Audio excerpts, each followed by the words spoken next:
Thank you much, Tyler. Concern across the country, including Columbus, about the violence in cities with an influx of immigration and custom enforcement officers. Tuesday's Columbus City Council meeting, one woman asked city leaders to put measures in place to protect local residents and enforce partnerships between local and federal law enforcement. News Tonight's Gabriella Johnson has this report.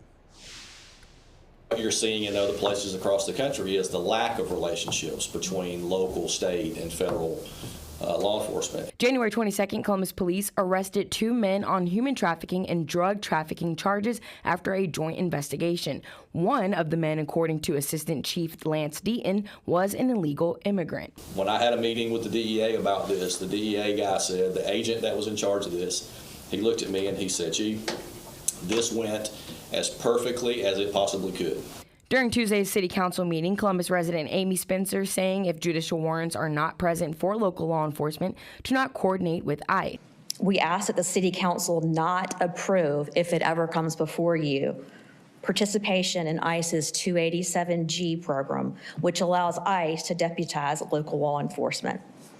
This is not just a danger to our immigrant population, but to all of our neighbors, all citizens of Columbus. Spencer encouraging local leaders to take steps to ensure what's happening in cities like Minneapolis doesn't happen here. She's urging city leaders to enact legislation prohibiting the wearing of masks by any law enforcement agents in the state. We teach our children from a young age that the people that wear masks are the bad guys.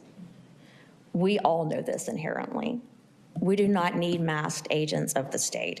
Mayor Skip Henderson says he understands the sensitivity of the situation and that it can grow daily. All of our law enforcement folks do a good job of making sure that they are only policing people who have broken the law. And oftentimes those are our warrants.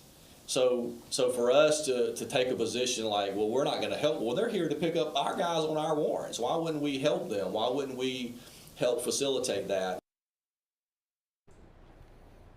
And that was Gabriella Johnson reporting. Yeah, Mayor Skip Henderson promised to have more frequent updates concerning local law enforcement and the efforts that they're undertaking to keep the city safe.